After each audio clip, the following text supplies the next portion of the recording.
What's happening, guys? We are here. We are live, straight off of a watch along. We are here for the daily dose of Mina. That's what I'm calling it, but that's not really the official name here. Daily content. I told you that I'll be consistent. I told you that I'll bring the daily Manchester United news, and we are here. We are live. Big up to everyone. Be sure to hit the like button and be sure to subscribe as well. Off the back of a crazy game, a ridiculous game between Turkey and Georgia. Big up to everyone that was locked in. We had some Manchester United news breaking during the stream, but I said to you lot that I was going to touch on it in the stream afterwards. So we're here to talk about that. We're going to talk about Kobbie Mainoo up for the press conference with England, talking about Erik Ten Hag, all of that. We're going to talk about that. We're going to talk about Amad Diallo reportedly being deemed to be an integral part of the squad for next season under Erik Ten Hag. Could that be off the back of the fact that United can't buy Elise? Maybe, maybe not. We're going to talk about that. We're going to talk about the recent news, of course, literally breaking in like the last 30 minutes or so about Joshua Zirkzee. We're going to talk about that. I'm going to update you lot on some Lindelof news, some Desire Doué news, who we were talking about yesterday on the stream. Reportedly, Manchester United are looking at him as well. Jadon Sancho, a little update on that as well. But what should we start with? What do you lot want to start with?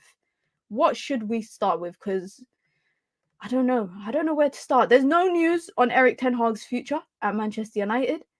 So that I don't know. Is that a good sign? Is that not a good sign? I think as long as there's no news is good news sometimes. No news is good news. So we can definitely take that as low key, a little bit of a positive sign. We got some Sofyan Amrabat information, not really anything detailed, nothing really cemented there, just that Manchester United are obviously still looking at him as to whether they're going to keep him on a permanent next season. But there are other clubs that are interested in him as well. But let's get into it. Big up to everyone. Be sure to hit the like button, guys, and be sure to subscribe as well if you've just come through. You guys know what it is. Portugal game on in about an hour or so. So hopefully the stream won't run that long. It won't run that long. But we're going to start with the Amad news. We will start with the Amad Diallo news out earlier this morning, coming straight from Samuel Luckhurst and the Manchester Evening News, saying that Manchester United now regard Amad as one of their more integral squad members for the future. Now, if you lot don't know, obviously, Manchester United did buy Amad Diallo in 2020. This has probably been his first real shot at first-team football for Manchester United. In comparison to previous years, he's been very in and out of the first team, especially under Ole Gunnar Solskjaer. Went away on loan to Rangers, didn't really work out.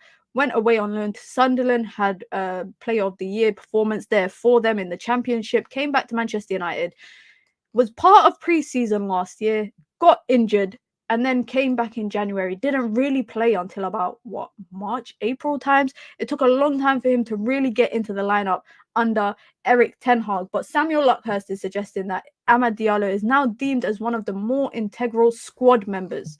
I guess he's not going to be the starter for Erik Ten Hag. I don't think he will be the starter on the right wing.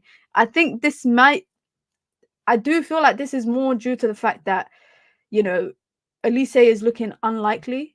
Manchester United might be priced out of a move for Elise, and with the fact that Chelsea are all over that deal. So they might be deemed to kind of look closer to home. And I said this yesterday on stream, and I guess this is kind of coinciding with the news about Joshua Zirkzee, is that Man United will sign one or the other when it comes to the front line. It's either Man United will sign a right winger and they won't sign a forward, or they'll sign a forward and they won't sign a right winger. And you look at the options that Man United do have, with the Garnacho, Rashford, Amad Diallo, Anthony, the names that we know might not leave next season. I think they might be happy to keep that if they're able to get a 35-40 million player striker. That's just my personal opinion, of course. Desire Doué is another player that Manchester United have been linked to as an alternative. We'll kind of come to that after this. But let me know your thoughts about this Amad Diallo news and kind of how you're feeling about it. Do you feel it's a season too short? Do you think it should have been the case even off the back of last season? I personally think Amad Diallo has not had a consistent run of time at Manchester United in the first team. That's my personal opinion.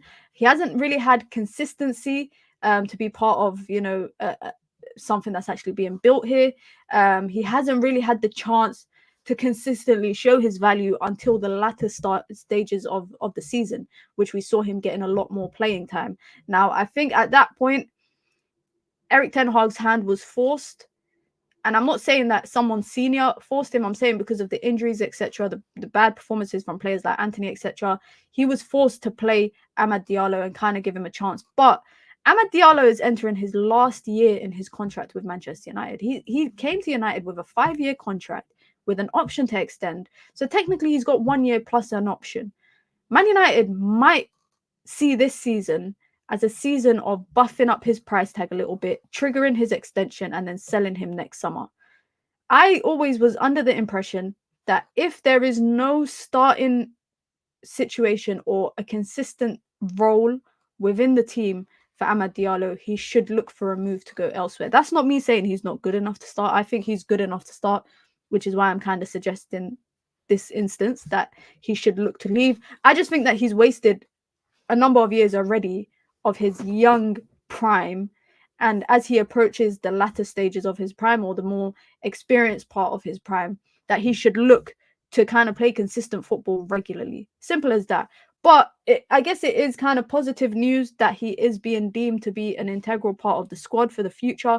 But that kind of verifies to me that Amad Diallo is not going to be a starter at Man United. He's going to be a squad member. He's going to be part of the squad numbers. He's going to make up maybe he'll be in the 12, 13, 14 role or numbers when it comes to where he starts in the bench wise. He might be the first option off the bench on a regular basis. He might be the option for rotation when it comes to Europa League, etc. He might get a fair run of games, when we're playing against a low block team where Manchester United have the opportunity to dominate possession. He might be the starting choice, but he might not be the regular starting person. Now, I don't know what Garnacho's future is for Manchester United in terms of where do we see Garnacho playing on a permanent basis, game in, game out? Do we see him starting on the right-hand side consistently? Do we see him playing on the left-hand side? Because this season we've seen him predominantly on the right. Then we've seen him play some games on the left. When he came into Manchester United the season before that, it was through the left-hand side. Now, of course, when he came into Manchester United, into the first team, it was during a time that Rashford was having a great season. So he didn't really get consistent runs at the left-hand side. I feel like last season he got a consistent run of chances on the right-hand side because there's been no one there to kind of solidify that right-hand side. I do think a striker is probably a bigger priority for me. It's just very unfortunate that Manchester United have gone out and spent near enough to 200 million on 2 right wingers that have no future at the club. And I'm speaking about Jadon Sancho and I'm speaking about Antony. Manchester United have spent a combined 200 million or near enough to 200 million on those 2 players for the right-hand side. And that just goes back to show how prior to Ineos, Manchester United's recruitment and scouting department was piss poor, because I don't know how they managed to get away with something like that. To go out and buy a Jadon Sancho and then 2 years later go out and buy Antony without a blink is quite ridiculous. Now, another player United have been linked to is Desire Doué. Quickly touched on him yesterday on stream. Manchester United and Arsenal remain interested in him, and both have made initial contact with the players' representatives in May. Talks are currently on hold because he is on Olympic duty with France. So we ain't going to kind of discuss that too much in detail. But another brother that has his future kind of up in the air. End of this month, Erik ten Hag, I think, will definitely have a situation to kind of make a decision. I think with Fiorentina's loan agreement for Sofyan Amrabat, United have the option to trigger a sell. I think his price tag is about 26 million euros. But Galatasaray have now shown interest in signing Sofyan Amrabat. However, it's also not excluded that Amrabat will stay at Manchester United. Now, Man United for me have to sign a midfielder. That's not Sofyan Amrabat. However, I wouldn't be against the idea of keeping Sofyan Amrabat as an alternative option on the bench. I don't know if you lot feel the same. I don't know if you feel like it could be a waste of money. Maybe United could get better value for money, 26 million euros. That's about 20-ish million pounds.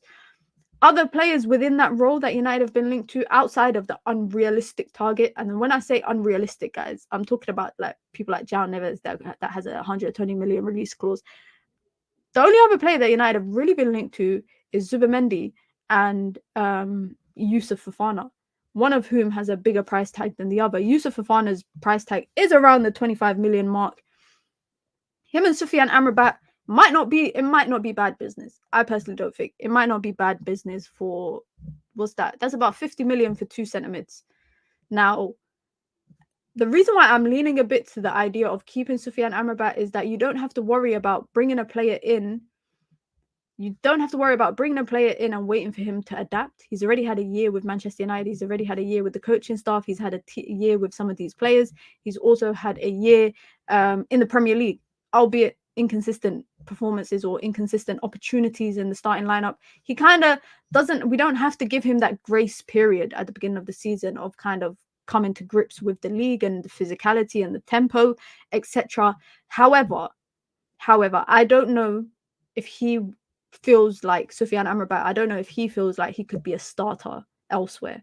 And I have read multiple reports that suggest that he is looking to stay in England. He's looking to stay in the Premier League. He hasn't ruled out a move to other European teams within the top 5 leagues, but his preference would be to stay here. Fofana with Maxi as a backup, that's not a bad shout. That's not a bad shout. And just one more news, though. I don't know why the picture is so small, by the way. Jose Mourinho is exploring a reunion for Victor Lindelof at Fenerbahce. Manchester United will consider offers for Lindelof as they want to sign 2 new centre-backs this summer. What's the price tag for Lindelof? I think United could get 15 million for him. I think United could get about 15 million for him. Now, if this was Chelsea would be able to get... Chelsea got like 20 million, I think it was, for Koulibaly. So I don't see why there's no reason United can't really get a decent price tag. I'm saying decent, which is basically anything within 15 million. I think anything within 15 million is a steal. United should take it and run. I did say that if Lindelof leaves, I think Maguire will stay. And if Maguire leaves, I think Lindelof will stay. Either way, I see United signing 2 centre-backs, because right now the only centre-backs we have on paper is Lisandro Martinez, Victor Lindelof, Harry Maguire, Johnny Evans. That's really it. And Cambuala, if we're including Cambuala. That's 5 centre-backs. I think Maguire or Lindelof, or maybe both, will leave, which would leave us with 3-ish centre-backs. So United will have to go out and buy 2. 10 to 15 mil. 20 mil, answer 20, get 15. Yeah, I think that's reasonable. They ain't paying 15 million. You never know. Jose Mourinho might not allow it, though. Everyone at Ineos and Manchester United reportedly have agreed to try and bring in 2 early signings this summer. What do they deem as an early signing? That's what I want to know, because the transfer window hasn't officially opened yet. I have seen teams making moves for players. I think Chelsea have signed Tosin Adarabioyo, but he's a free agent, so he could sign. What are we deeming as an early signing? Is that having 2 players in before pre-season? Is that having 2 players in before the season starts? Is that having 2 players in by mid of July? Excuse me. What exactly do you deem as 2 early signings? And most importantly, how integral are these 2 signings to the starting 11? Because if it's 2 starters, then I wholeheartedly can get behind this idea. But if you're telling me it's a random free agent, like Christian, when we signed Christian Eriksen, it was just very out of the blue, free signing, wasn't a player that we expected to start all the time in the midfield. If it's a signing like that, then I'm just going to be like, okay, well, an early signing is nice, but it's not really a useful signing because it's a squad option. Get the business done early. Get the important players done as quickly as possible. But I do think that because of, United maybe being priced out, some moves might not happen as quickly as we anticipate. David Ornstein was speaking about it today on The Athletic about the Jared Branthwaite thing, where basically kind of suggesting that United are not going to be forced into a price tag for a player that they don't value at that price, essentially. But talking about David Ornstein Ornstein bomb, man, always dropping. It actually dropped mid-game. It dropped mid-game during Turkey versus Georgia. 37 minutes ago, David Ornstein tweeted, Manchester United exploring a deal for Bologna, however you like to pronounce their name, Bologna, striker Joshua Zirkzee. Been mentioned a bit here on the channel over the last week or so. Interest is advanced and dialogue with the strikers camp. So they are talking directly to the strikers camp. 23-year-old among multiple options for Manchester United. No club-to-club talks yet, but so they haven't approached the club directly. I guess what they're trying to do is gauge if the player is open to joining Manchester United. And once they agree that, then they will approach the club. This is an easy deal, I think, because he has a release clause. Manchester United are considering to approach the club directly and are aware of the 40 million euro buyout clause in his contract.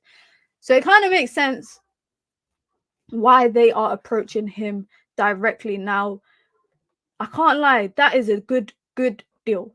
That is a good deal. He's not the only, Manchester United are not the only person interested in him, by the way. Just a brief kind of background on Joshua Zirkzee, if you're not kind of familiar with him. He started off at Bayern Munich's academy.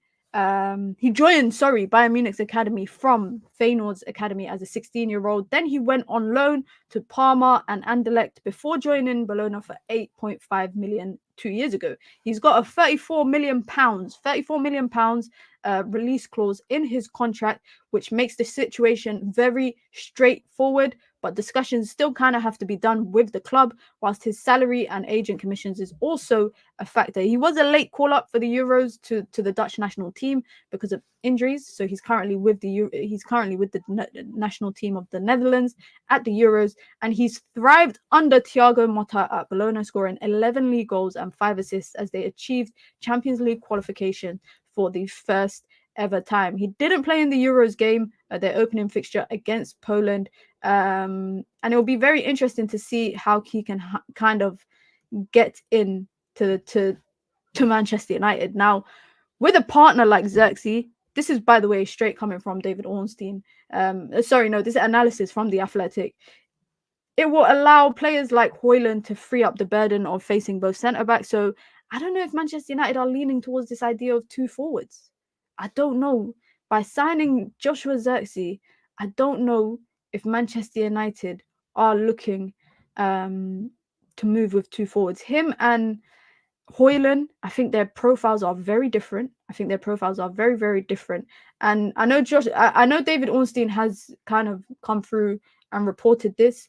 However, this has been kind of out in the news for the last, I'd say, 24 hours. Jonathan David and Ivan Toney have also been linked to United. However, it's reported that United's interest in Zirkzee is probably the most firmer and the most cemented one out of all the strikers that are there in the market. And of course, price reasons, it makes sense to go for a guy that's got, a release clause. Damn, am I frozen? No, I'm not. I don't know what happened, but my computer just froze out of the blue. But it makes sense to go for a player with a release clause because it just makes everything a lot more easier. So I understand why Ornstein is reporting that Manchester United have approached his camp directly before anything else. Centre-back, left-back, CDM, striker, 4 starters minimum. That 4 starters max. Mina, do you feel a difference in our approach and the type of players we're linked with? I don't know. I don't know if I can say I feel a difference. I feel like for me, I'll start to see the true difference maybe when Manchester United actually start signing people, because right now it's just a lot of it is just the people that we're linked to, and there hasn't really been. I think Branthwaite and now Zirkzee is probably the 2 that David Ornstein has updated us about in terms of updates. Branthwaite with the first bid, and now Joshua Zirkzee at Manchester United's camp being in discussions. Now, obviously, with his release clause, I think it makes it more realistic. I know people are a bit skeptical about Dutch players or Dutch linked players, but I don't think it's that bad. And I said out of the 3, I said this a few days ago on stream, between Zirkzee and Toney and Jonathan David, I said Zirkzee makes the most sense for me. He's the most different in terms of player profile in comparison to Rasmus Højlund, and that's what we really need. That's what United really need. And 34 million, that is such a for me, that's a no-brainer.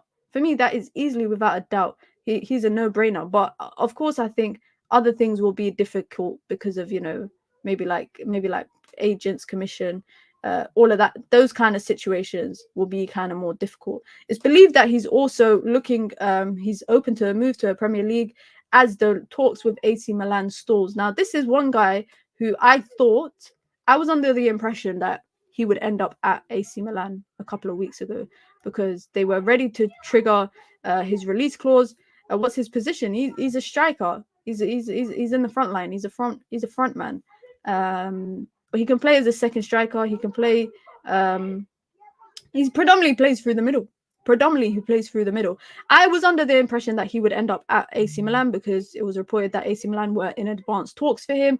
But it looks like, I guess, the release clause is kind of being a hindrance. But for me, the release clause is not an outrageous release clause. When we're living in a world where players have 1 billion euro release clauses, we're living in a world where players have 100 million, 150, 120 million release clause.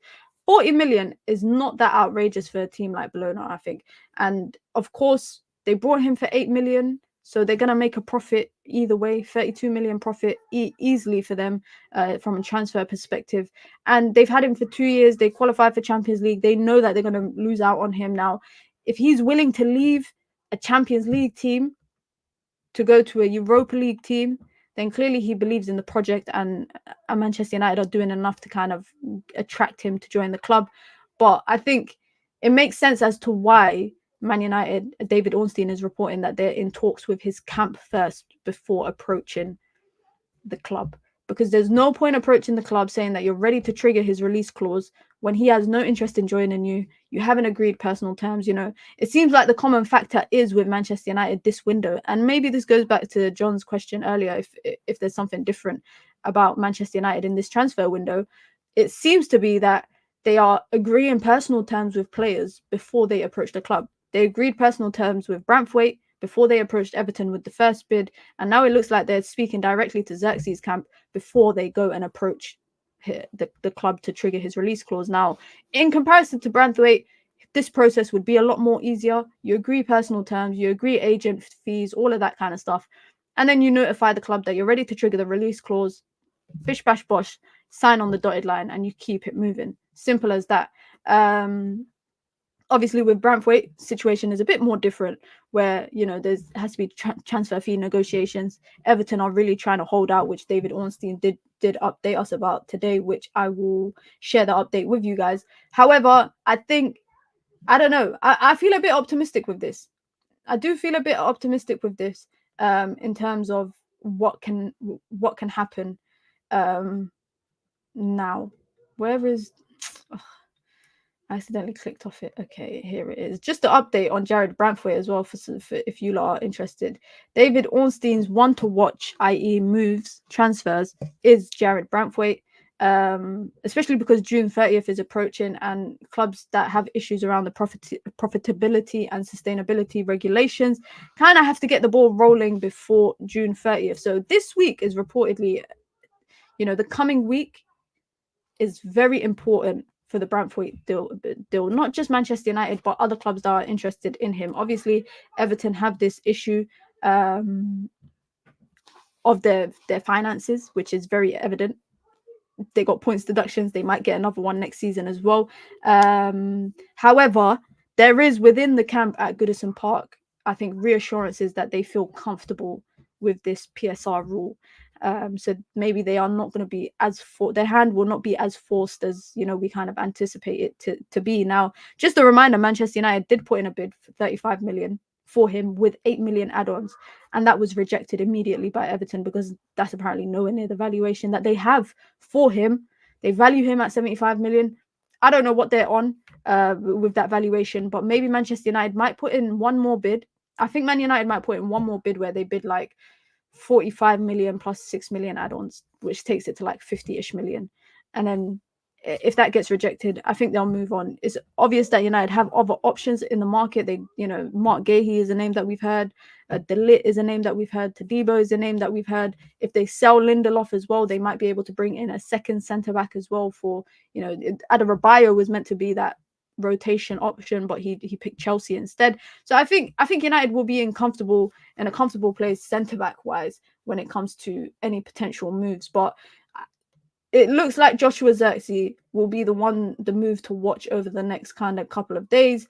And it was also being reported out in Sky Sports Germany as well that Manchester United is aware of the concrete interest. Now, the difference is that AC Milan have approached the club directly regarding this deal. Manchester United still haven't done that. So Man United are aware of the concrete interest from AC Milan. However, the high commissions and the demand fees are currently complicating a transfer for AC Milan. So Man United are also aware of this. So I think they're keeping an eye on that just for their own peace of mind, so that they kind of don't get caught slipping during negotiations. But also they're kind of understanding what other clubs that are approaching the club are kind of facing, in case they end up facing that kind of same problem. They're desperate on many fronts, Mina. They're also trying to sell the club, but it fell through, so the fans have raised 1 billion to buy it themselves. What? Everton fans have raised 1 billion? They got money like that? Are you sure they've raised it, or they're trying to raise it? No way Everton fans have raised 1 billion to buy it themselves. I thought Everton recently had a bid accepted. I thought the Everton owner accepted a bid from the Roma. Let me double check. I thought the Roma owner wanted to buy Everton. That's what I thought. But I don't know. I don't know what's happened with that move. Maybe I stopped kind of paying attention. We are not selling Lindy. Lindelof is getting sold. Sorry, bro. I'm sorry to say that. Kadeem says it's almost done, Mina. There you go. Our resident Everton fan has confirmed that the deal that I thought was happening for Everton to be sold is almost done. I was under the impression that it was already done, but I guess they're just dotting their I's and crossing their T's and all of that kind of stuff. And that might put them in a better financial position. Of course, they've spent a lot of money as well on their stadium, but as United fans, I don't think we should pocket watch other clubs. I really don't think we should pocket watch other clubs, because Ineos have come in and they are cutting costs like no man's business. They are cutting costs like no man's business. I think Maguire doesn't leave. He's going to play out the injury through the window. United sign one centre-back and add another from the academy. That's not good enough, personally. I think Maguire or Lindelof will leave. I think that's a given. United are banking on selling one of the two of them. So I think whichever one leaves, it just depends on which one they can actually get a decent price for. I think Maguire's bid, or a deal for Maguire, might be a lot more difficult than Lindelof, just because of his wages. And I always felt like that was the reason why they actually triggered Lindelof's extension. I didn't see Lindelof staying past this season, personally. I just didn't really see it happening. I'm sure he'd love to be reunited with Jose Mourinho as well. Another player that Manchester United seems to be linked to, Xavi Simons. Xavi Simons, we spoke about it, by the way, a couple of days ago on the stream. It looks like it's confirmed. It's just interest. It's nothing to kind of get ourselves ahead of with. It's nothing for us to kind of get hyped about, but it's something for us to kind of keep an eye on. And I'll definitely keep an eye on it over the next couple weeks. I'll keep an eye on it. Of course, PSG do not want to sell him. They're only looking at loans. Reportedly, they're only open to loans for him. But do we see him coming to Man United, guys? I don't. I personally don't. And that's just my opinion. It's just my personal opinion on that. I don't see him joining Manchester United. I mean, I don't see United looking for another loan per se. Now, he does fit a lot of the criteria that Ineos are looking at in terms of young players under a certain age, etc., experience within multiple different leagues, had a great spell in the Dutch league. now at RB Leipzig. RB Leipzig are keen to keep a hold of him. Of course, they got a decent front line as well. They got a decent front line building at RB Leipzig, so I can imagine that they'd be definitely keen to keep him. And PSG are not looking to sell him. They're only open to a loan. PSG have their own problems to sort out. With losing Mbappe, they need to try and figure out how they're going to fill those gaps in their team. I would have thought that they'd bring him back.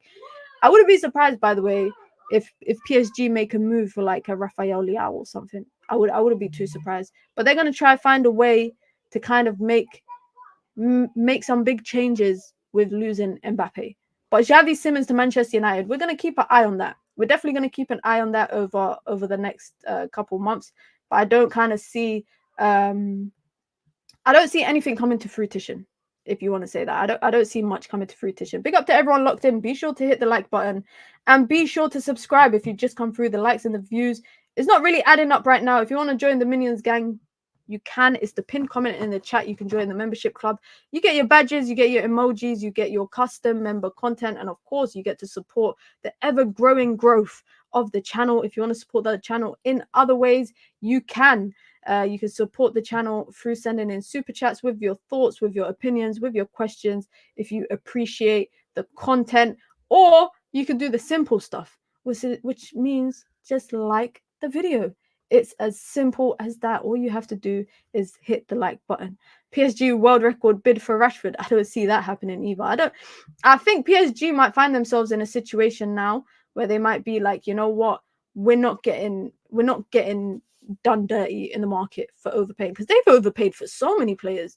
They're like United sometimes, but obviously they got the money to do that. They got the Qatari money to do that. They brought Kolo Muani for 70 million. They brought Gonzalo Ramos. They brought Vitina. They brought that centre back. They brought Skriniar. They brought so many players that sometimes let's look at PSG's transfer.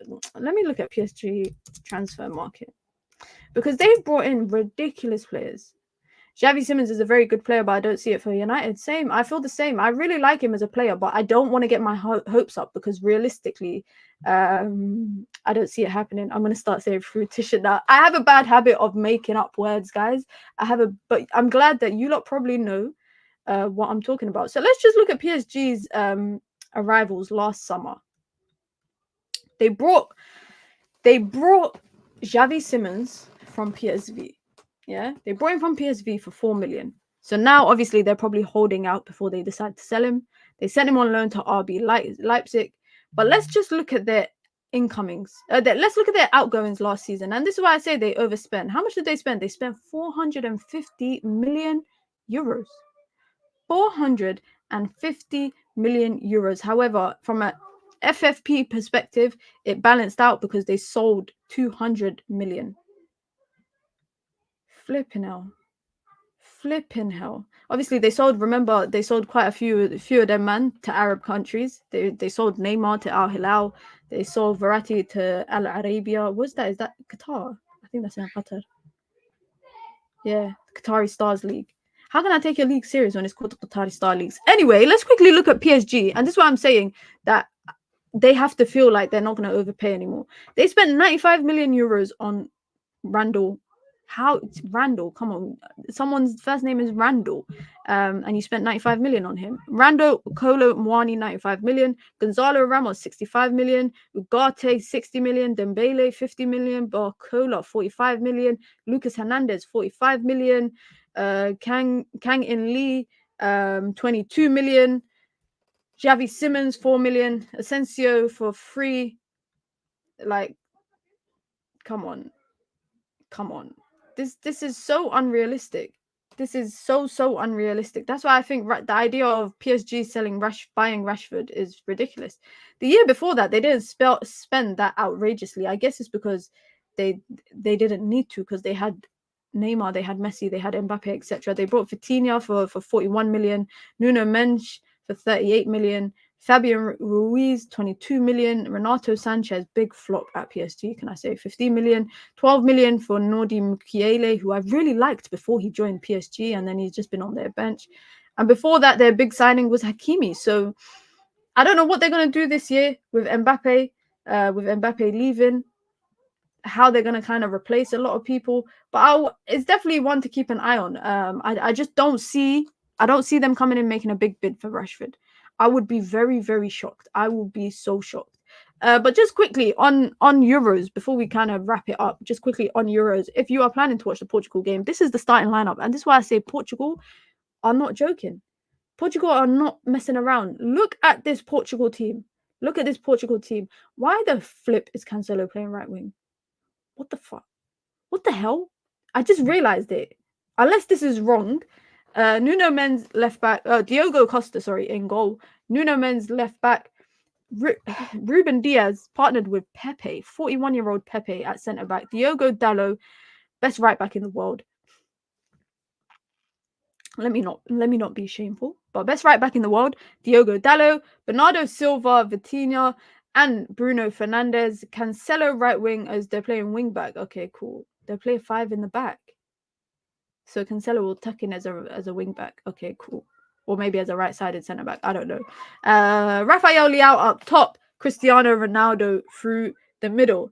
I told you a lot of teams are playing back threes in the Euros this year, and Czechia are doing the same thing. Now let's just look at their bench quickly, please. Oh, why are they not showing me the bench? Oh, they're not showing me the bench for some reason. I just know. Oh, here it is. It's hidden. Look at their bench, guys. 2 goalkeepers, and then Antonio Silva, Danilo Pereira, Gonzalo Inacio, Nelson Semedo, João Neves, João Paulinho, Mateus Nunes, Ruben Neves, Conceição, Diogo Jota, Gonzalo Ramos, João Felix, Pedro Neto. That bench is a starting 11 in itself. Midfield-wise, João Neves, João Paulinho, Mateus Nunes, Ruben Neves. That midfield on the bench is amazing. And then their midfield is decent. I think Bernardo Silva, I'm on fraud watch for that guy when it comes to playing for Portugal. I really hope Bruno Fernandes pops off, Ronaldo gets a goal or two, etc., etc. But just a quick update. It's not really nothing new. Not really nothing new.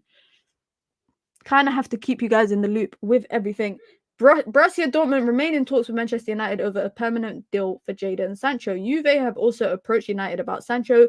Those 2 clubs are among a number of clubs interested from Germany and Italy.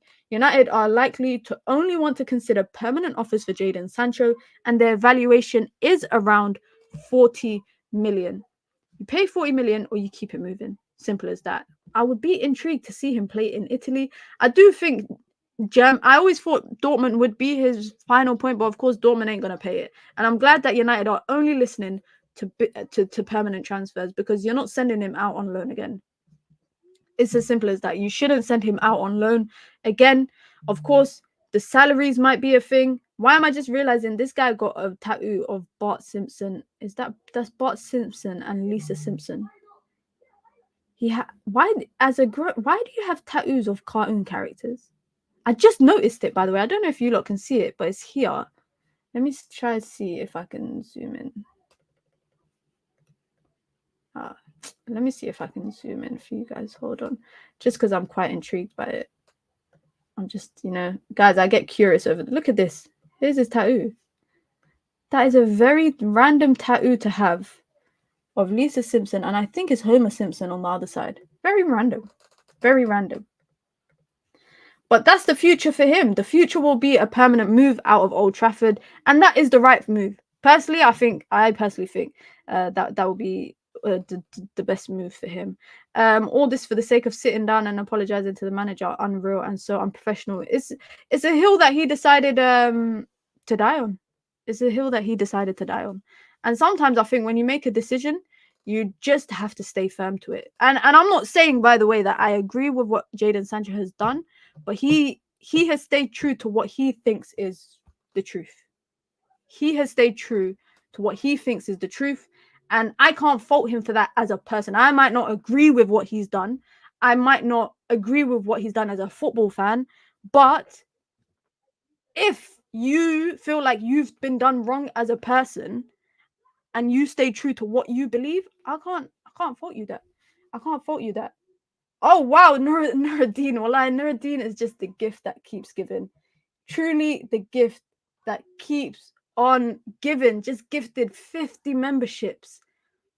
I can't even see who's getting a membership at this point. It's literally, my screen is not going to stop moving until everybody gets gifted their membership. If you lot did get gifted a membership, be sure to thank Nuruddin for coming through and regularly gifting memberships here on the channel, not just in small numbers, but in big numbers, in 50s. Nuruddin only does 50s. He only does 50s here on the channel. Big up to Nuruddin. Big W's in the chat as well for him. 50 memberships. I need to get him an emoji. I might just have to get a 50 emoji. I might have to just put a 50 emoji for the members to be able to use. And when you use that membership, when you use that emoji, when you use the 50 emoji, everyone knows who you are referencing. Look how many people are getting memberships. I love seeing this. I actually love seeing this, man. Big up to Nuruddin. Like I said, man, if you got a membership from Nuruddin, guys, make sure you say thank you. Make sure you say thank you to him. Let's see who got. I'm not going to read everyone that got memberships in the chat. Rajat got one. Jay Serwa got one. Troll Potato got one. King Sully got one. Kwame got one. Gustavo got one. Oh, this is literally ever moving. This is ever moving. Fizz got one. Cactus Jack got one. Steps got one. Curtis got one. Abs MUFC got one. Chingy TV got one. Imran got one. Gaz got one. So many of you lot got it. Oh my god, it's still moving. My screen is still moving. Andre got one. Big up to Nuruddin, man. That's big W's. If you have not got your setting on, guys, because you have to have the setting on, make sure you go to, I think it's in the chat, the little settings icon. If you click that, you need to turn on gifted memberships. Otherwise, when memberships get gifted, you will not get one. You will not get one. You have to have the setting on. And Nuruddin, he be coming through and blessing the community regularly. Big up to Nuruddin. So you don't want to miss the next drop. You do not want to miss the next drop. Big up to Nuruddin as well. And big up to everyone locked in and everyone that got the emoji. Be sure, listen, if you got a membership, use your rights. Members here get rights. They get rights here. So make sure you use them. Would United take a loan with a have to buy? I don't think so. I don't think so. I don't think so. I think realistically, United can't gamble on another loan with an option to buy. It has to be obligation. It has to be obligation. But even then, I would be against it. I would rather just kind of cut your losses now rather than holding out with another season. By the way, if Jadon Sancho does go on loan again, United will have to renegotiate with the loan club the salary workout thing, whether they're going to cover some of his salary or not, which they did when he went on loan for Dortmund. So I think that's something they need to get off their books as well. So I think United are leaning towards and only looking at complete sell options. Now, obviously, whether that will be the case or not is kind of a different story. But I hear it. For me, is very understandable as to why they're only looking for permanent sells, because also they need the money. Man United need the money. Just let's bear that in mind when we talk about the financial position for Manchester United this season. They need the money. They kind of have to get the money in, and it's as simple as that. But just quickly before we wrap it up, Kobbie Mainoo did a press conference today with England ahead of England's fixture on Thursday, and he was asked about Erik ten Hag, and a very graceful interview, press conference from him when he was asked about Erik ten Hag. In particular, he said he kind of spoke about his time with England right now. He spoke about, just going straight from the under 21s straight up to the first team. And he basically said that he owes a lot of it to Erik ten Hag.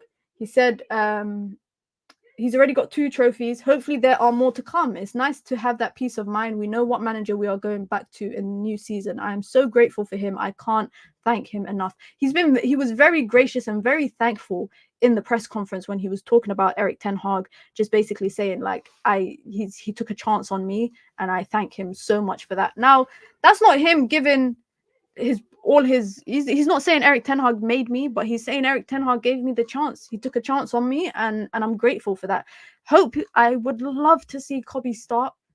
I would love to see him start. Obviously, it's against Denmark, so Rasmus Højlund and Christian Eriksen will be playing as well.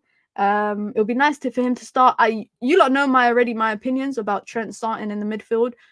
You know my opinions about Gareth Southgate, etc., etc. We're not here to talk about England, of course. We're only here to talk about Man United. But good luck to Kobbie on that. On Thursday, will there be a watch along? Nah, I doubt it. I'm not gonna lie. But big up to everyone locked in, man. You guys know what it is. Daily dose of Mina. Oh, I need to come up with a better name. Daily Mina. And I don't know. I need to keep brainstorming some names for the daily content here. Normally we aim for an hour, but I'm not gonna lie, guys. The last couple of days, there's not really been much to talk about when it comes to Manchester United. There's been updates. I've been sharing all the updates as we get them every single day. But really and truly, there's nothing really cemented except for the Zirkzee. I think the Zirkzee news is really the only new news that we have, where we know that Manchester United are speaking directly to his camp, looking to agree some terms there before they approach directly to the club, especially because he's got, of course, he's got a release clause. Why was Mainoo given a press conference? Was he the only player, perhaps an indication he might play? No, not really. The way that because I've been to England women's press conferences, and you do a press conference if you're just picked for it. Basically, it doesn't always mean you're playing. Last week, Wharton did a press conference. He didn't start.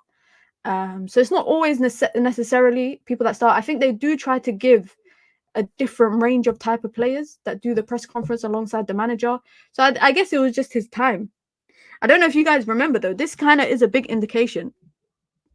Manchester United did not allow Mason Greenwood to do press conferences when he went away with England. I don't know if you lot remember this, but they apparently, I do remember that they didn't allow him to do it, and basically it was an agreement that they had with the FA that he couldn't do press conferences.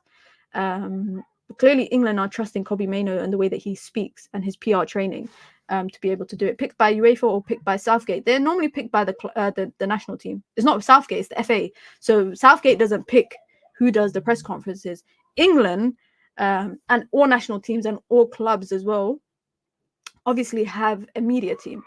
So the media team will pick the player, obviously, but the manager will approve it. For example, they won't send a player. I don't think we'll see Luke Shaw doing a press conference anytime soon because he's injured. He's not an option that's available to play. So I think most of the time they will send a player that is available to play, who's fit and who's probably going to be starting or on the bench. They're not going to send someone just for the sake of it. Like, for example, Tom Heaton is not going to go and do a press conference because he's just there with the England team to train with the goalkeepers or train the goalkeepers. So he's not going to be there. So it's not UEFA that picks it. It's normally the FA. In the instance of England, it will be the FA that pick it. And that's kind of how it usually works. It doesn't necessarily mean that the player is always going to be starting, etc., etc. But big up to everyone, man. You guys know what it is. Big up to Nuruddin with the 50 gifted memberships, man. Made my day as flipping always. Big up to Nuruddin. I need to next stream. I will have a emoji for him. 10 minutes time. Last game of match day 1 for the Euros kicks off. Czechia versus Portugal. That will be a good game. I think it'll be a good game. I'm rooting for Bruno, rooting for Diallo. You know I want Ronaldo to win another Euros, so it'll be nice. It'll be a nice game. But big up to everyone locked in, man. You know what it is. If you are watching this back, can you guys hear kids playing outside just screaming?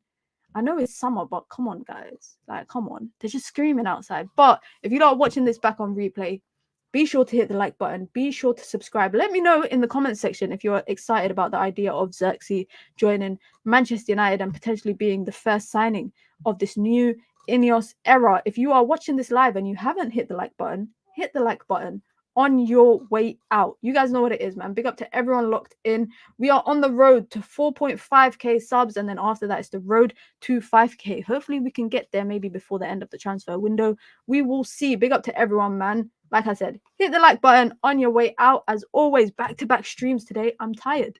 I'm all talked out, guys. I am all talked out. Until next time, guys, it's your girl, Mina. Peace.